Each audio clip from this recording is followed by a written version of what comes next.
As an African living in the United States, I used to share the same sentiment that Africans share about African Americans because I had a hard time when I first moved here.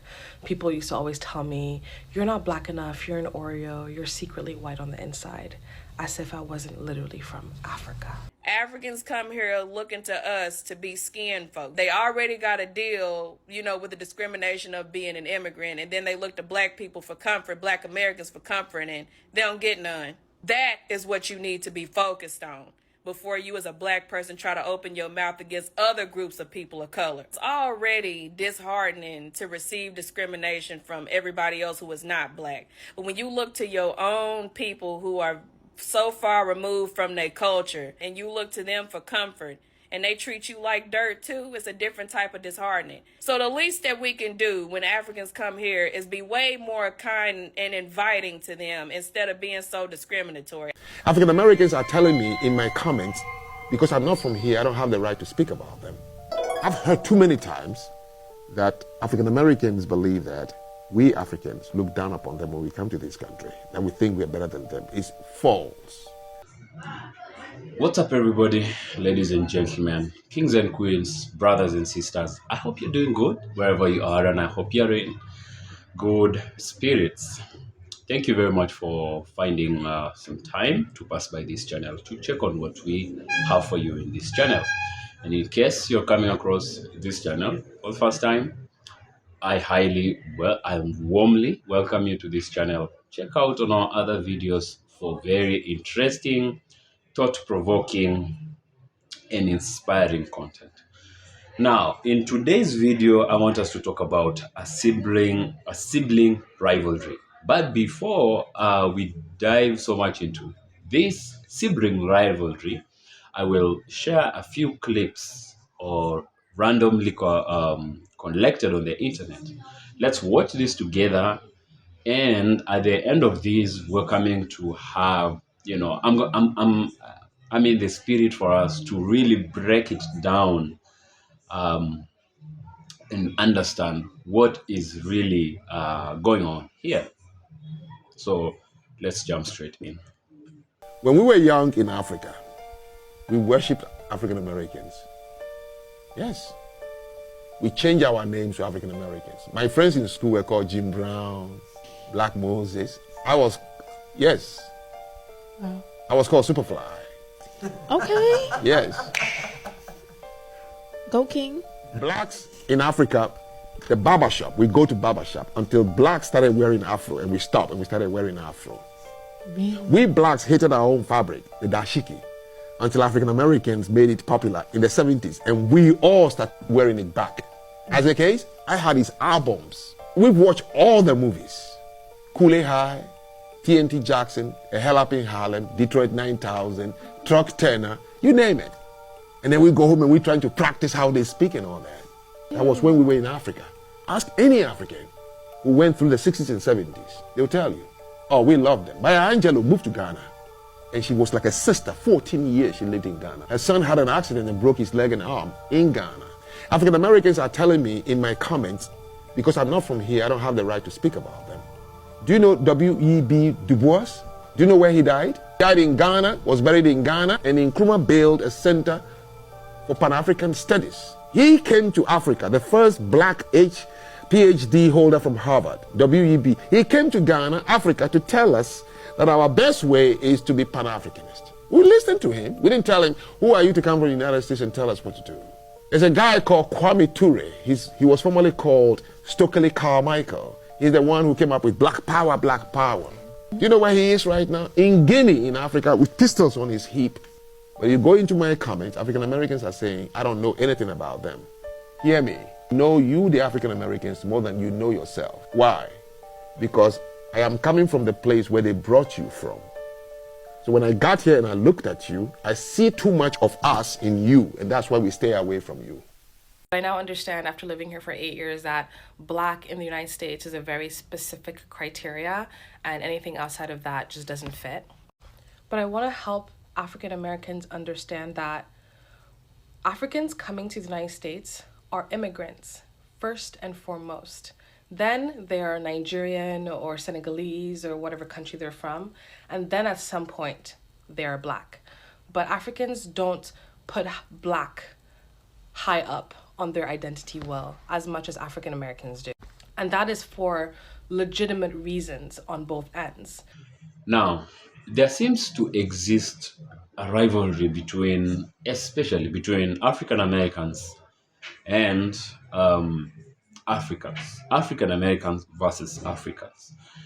And kind of like we point fingers at each other, African Americans saying this about, and not everybody really, but if you go online, if you go to the internet to check on YouTube, to check on other social media platforms, you find Africans complaining about African Americans or African Americans complaining about Africans, their brothers. And this is, I deliberately define this as a sibling rivalry because it is what it is. We are siblings. These are just brothers and sisters, despite the fact that historical factors have pulled us so much apart in terms of, geographically and in many other ways, so much so that we feel removed from each other, that we might end up thinking we are different people while we're just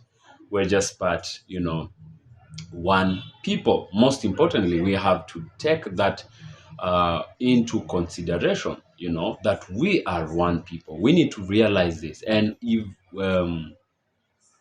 you really look at this slowly and with a keen eye, you will realize that this division, this rivalry, this pointing fingers is only disadvantaging the entire group. It's disadvantaging we as African Americans and we as Africans. And by the way, by proxy, this also stretches out to the Afro-Europeans. Those are Europeans of African descent, and even to the other black people, say in the Caribbean and in South America. It is only disadvantaging all of us as a black people. It's not really helping us. But what we need as black people, regardless of where we are on earth, is that unity of purpose. We need to come to, because this was a tactic that was used to disenfranchise us, to defeat us mentally, and in many other sectors, spectrums in life. We were divided, and we were incited against each other. The thing started about over 400 years ago when the white man came to Africa and was, in most cases, I can say confidently, was welcomed, warmly welcomed to the people. And before we knew it, he started to incite brothers against brothers. We ended up dividing. He ended up ruling us, enslaving us, stealing our property, and most importantly, stole our people. That's why today we have the so-called African Americans. I love to call them Black Americans. How did they become African and American? Because there were Africans that were stolen from us. Talking about stealing these people, it was in very subtle ways. I mean, you will even find out that Africans sold each other, because this is a person that knew what they were doing. By dividing these people, I will defeat them, I will disenfranchise them. And the moment they're not unified, and then that is the moment where I start to reign. Now, let me tell you one thing as a matter of fact, and I have observed this. As an African myself, I very, very much love my African American brothers. Very, very much. And this does not only end with me. You can bear me witness that there are so many people, so many of us out there love each other, love ourselves, because that is loving ourselves. loving your brother is really loving yourself. This hate is so much online than it really is on the ground. Look at how much black people, and I will not really lie and say we have not come across a few not very desirable characters. Amongst the people, there must always be something. Yeah, there must always be a mean person, and this is not even about African Americans or Africans or just anywhere you find a people, a group of a community, you'll find a mean person. So we might have had mean experiences here and there, but the truth is we love each other. Look at how much now with this new wave of awareness that, man, as a black people, we have been defeated because we were divided and removed from ourselves. This is not even limited to African Americans. Do you know how much Africans themselves, we living in a continent, have been removed from our own Africanness, from our own blackness? We might be living here, but do you know how much black people fancy to become non-black people? That's how much we've been removed from our own blackness. And when I say this is only existing online, is look at how much black, African Americans, I can say, have been moving back to the motherland. And even not just moving back, because maybe not all of them, all of us are capable of doing this immediately. But look at the desire. Go to the internet and find out the desire of black people outside of the continent, desiring to always move back to reconnect with their roots after realizing that, wow, what happened is we were removed from our people, we were removed from our culture, we were removed from our motherland, and that tells you. Recently, about a few months ago, I got this. I was privileged to attend an African American event that took place here in Kenya, in Nairobi, Kenya, and it was a group of African Americans that most of them are, contemplating moving permanently, relocating permanently from the United States to Africa. To Kenya. Of course, they are moving to many different countries. So there is a community of African Americans that always get together to tell each other about, how they should move to Kenya, the advantages that there are when they move to the country. And so through another African American brother, myself and a few of other friends, I got that opportunity to attend the event. And then we had like a visitation to one of the rurals of the country, and we visited this community. And is when now we brought people. You see, one thing is not everybody is able to access the internet that easy, or non-mainstream media, and mainstream media does not usually give us the true picture of things. We don't know each other as Africans and African Americans. We barely know who we really are. We barely know each other. If you go to the rural areas, to the rurals of Africa, they do not even know the existence of our brothers and sisters that were forcefully removed. Now, with this new generation of people who didn't really go through colonization firsthand, slavery firsthand, I mean, they will be forgiven not to really understand the intensity of what colonialism and slavery really was. And I know that is the same case even for young African Americans in who really cannot really relate firsthand to what happened to their ancestors, their great grandparents, and even their parents or grandparents. And then we moved to try and reconnect, just reconnect. We brought these people to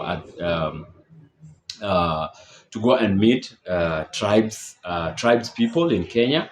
And now we begin to tell the people from the rural village in Kenya that these people, as you can see them with the same complexion as yours, they are actually Americans. They're the so-called African Americans. They are Black Americans. And how did they find themselves there? No, they did not just go there for business. Their ancestors, their great-grandparents, or our great-grandparents were stolen by the Europeans, as we have been taught in history, and they went and found themselves now for hundreds of years they've been living there, but they have always felt that they are not really in the land of their ancestors, you know. And man, you could see the sadness, immediately engulf the faces of these tribes people, because for them, and we're going to talk about blackness in a few. For them, once they see you black, you do not attract much attention to them because everybody is really black. So you're telling me these are black people but do not speak an African language? Yeah, they do not. And we're telling them, yeah, they do not speak African. They do not really know or practice African culture. They actually have their own kind of culture. They cannot really exactly trace, most of them, from which parts of Africa their ancestors were taken from, but they have the desire to come back and just reunite with their brothers, their sisters, the land of their ancestors.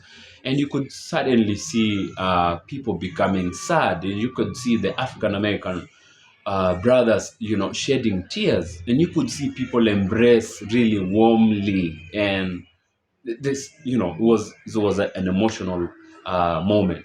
That's why I tell you, on the reality, on the ground, this hate, this rivalry does not really exist as much as it does on the internet. But this internet is also not to be given all the credit for making us able to communicate like on this channel, because it has also been manipulated to draw the rift, to continuously paint a wrong picture for Africans towards their African American brothers and vice versa, in such a way that you'll find African Americans, even on my channel sometimes in other videos, they say, and I'm not gonna be surprised if some of the comments in this video will be like, so don't stop talking about us, you're in no moral position to talk about African Americans, go build your African countries, and then we will come to join you if there is anything. I have come across such comments even in my videos and other channel videos in other channels, and you'd find Africans, the African immigrants, they move to America, and they do not really get along with their brothers that much, but instead get along with the non-black people. And you wonder why is this happening? And then now there is that rift. Now there are a few factors that are really leading to that kind of scenario. And one of them, the main one, is this media itself. So media has been used to portray, for example, let me speak from an African perspective. Do you know what we know about African Americans? Now, in Hollywood movies, the roles African Americans have played for the longest time, they're the bad guys, they're the criminals, they're the drug dealers, they're the ones in prison, so on and so forth. And when once a lie, and I'm not even saying this is entirely a lie, but once a lie such as that is being told over a long period of time in such a manner, people begin to believe. And of course, I know the system has also put the system has also put African Americans in positions where you go to the jails in America, and big majorities of black people are the ones, the majorities and we know what is really happening, and we know that, there's so many people that do not even deserve to be there, but the system puts them there. Now, once now Africans move to the diaspora, that is all they know about their brothers, their African Americans. They've been taught these are drug dealers, these are dangerous people, these are gangsters and criminals. And what do you expect next? Now they try to align with the non-gangsters, non-criminals, non-drug dealers. Little do we know that this is a lie from the enemy to keep dividing, to keep creating the rift. On the other hand, usually I see my African American brothers come and bash me on the videos and on other content creators' videos. They do not really, and you see, those that talk ill about Africa probably don't even have an idea how Africa looks like. I have never ever visited Africa, and I usually feel like telling them, on a face-to-face basis, just Africa is not exactly as they tell you it is. Africa is not as remote. Africa is not as primitive as they want to make it look like, as they tell you. I got surprised the other time when I attended that function, and an African American lady who had permanently relocated to Nairobi, Kenya, permanently with the family, told me that before she moved, all she knew about Africa was they didn't have schools, they didn't have roads, they didn't have malls, they sleep outside. And then she was so surprised, utterly surprised, when one of her friends visited Ghana in Africa and was sending her videos of schools, of malls, of parks, and she used to ask the friend, so they have amusement parks, they have malls, you have supermarkets. See how much we are so much, the rift is so much drop, because it's not Africans that have told that false story, and it's not African Americans that have told that false story. We know who is telling the story. So now the problem here is we keep consuming propaganda, wrong information. They keep telling us this about our brothers, and they tell our brothers this about us. Now we never get along because And then another thing. Now let's shift a little bit from the propaganda machine, the propaganda system. Another thing is, now look at African immigrants, say in the United States, and those in Europe, for example. Now, I'm going to burst your bubble a little bit for African Americans and Afro Europeans. That for we as Africans don't really, in a scale of our identity, we don't really hold blackness so high. Not because we are not proud of our blackness, but it's not a big thing. Being black in Africa is not a big thing because everybody is black, So we don't really realize, first of all, we are, of course, we're Africans, and then Kenyans, Nigerians, Ghanaians, Egyptians, South Africans, all the 54 African countries. And then now we boil down to tribal lines. We're this tribe, and, in that order. About being black, you tell me, oh, and you're also a black person as part of my identity, I'll be like, oh yeah, I am black. What I'm trying to say is we do not hold that very high because you do not stand out for being black, especially in Africa. So that is why sometimes you might end up, not really getting Africans in the diaspora really relating to blackness, coming together because of blackness, because for them being black is normal, it's not a big deal. So we need to really learn to excuse each other, to compromise, to not even to compromise, but to understand each other. Once we know that, wow, for African Americans, being black is really something about our identity. Of course, we're all black, and none is black than the other. I once did a video of an Afro-European brother complaining how much African Americans think they are way black than everybody else, But once we begin to understand perspectives of each other, then we begin to love each other. We begin to deconstruct the myths that are being told about us. So now you realize that as immigrants, African immigrants who find themselves in Africa, in Europe, in America again, they are there for money, for example. Now, let me not say money, but for opportunities. They went there, to better their lives. And to relate this to the story of the propaganda machine, once they are in Africa, they have been told that these people, the drug dealers, the gangsters, the poor people of America, the poor people of Europe.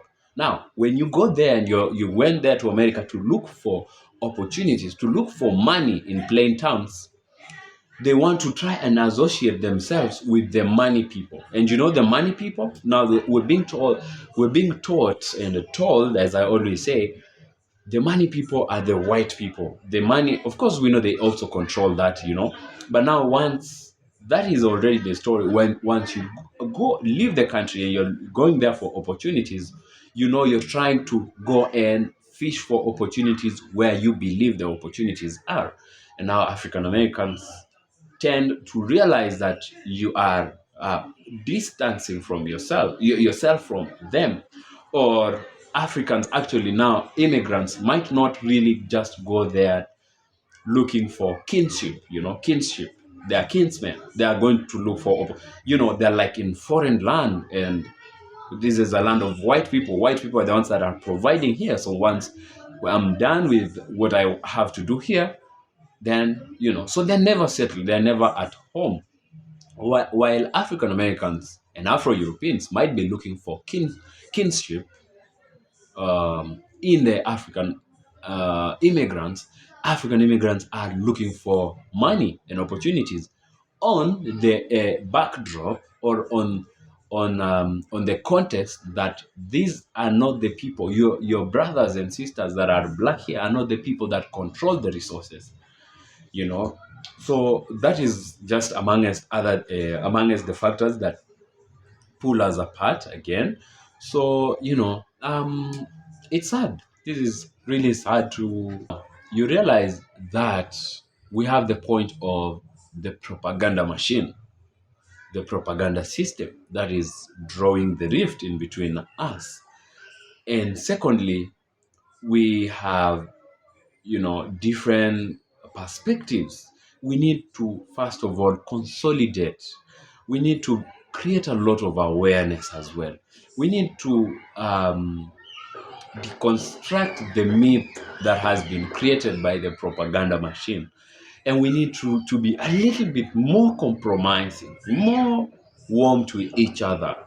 And we need to teach, we need to preach this gospel of our unity, because we're not helping each other, we're not helping ourselves by the division.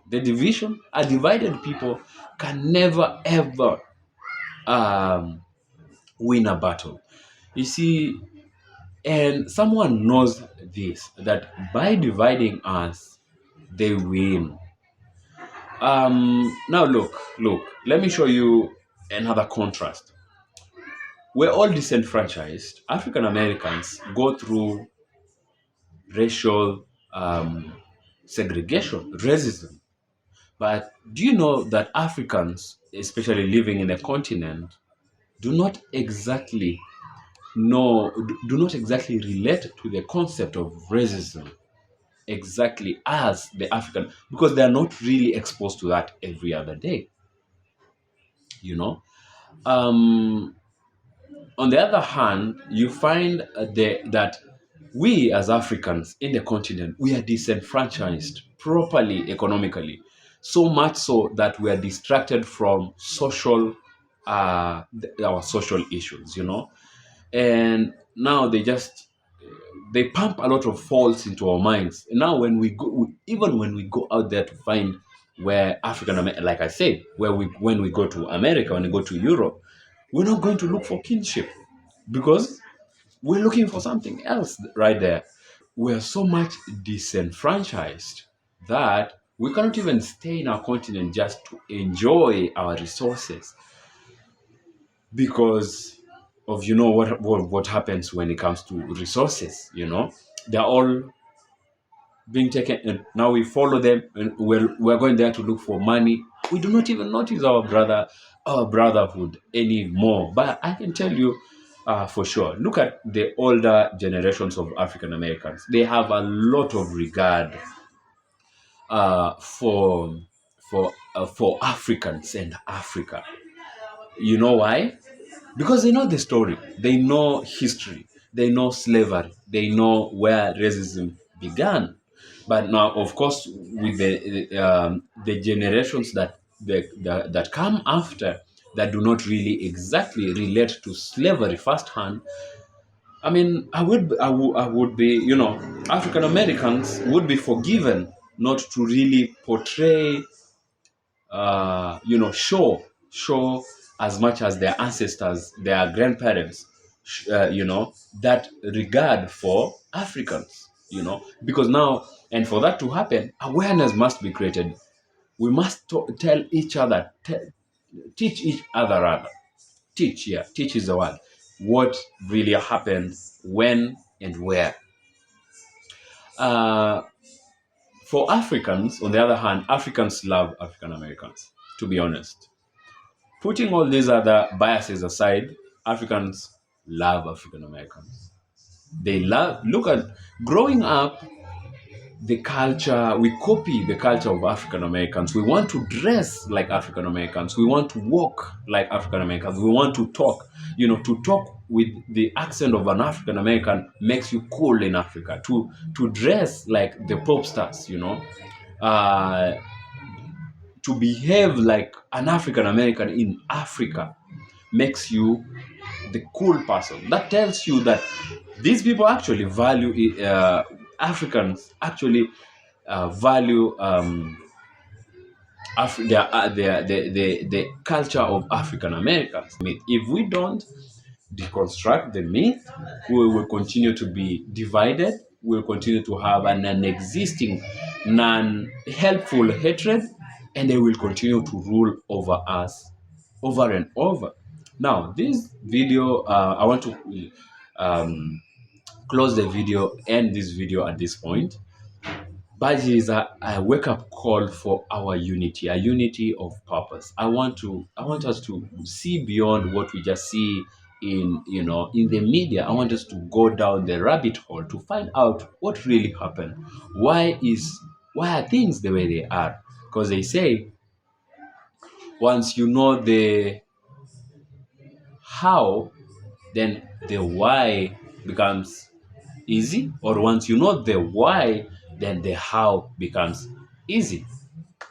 Yeah, so that is what I had for you in this video of today. I hope you enjoyed. I hope you have something as a takeaway. You have learned something, and I hope you also have something to share with me. And so down to the comments, write for me a comment, give this video a thumbs up or a super thanks as well, if you want, if you wish, if you may. Share this video so as many of us Black people can consume this. And most importantly, if you have not, please subscribe to this channel to support this channel. And until next time, I will see you in the next video. Peace.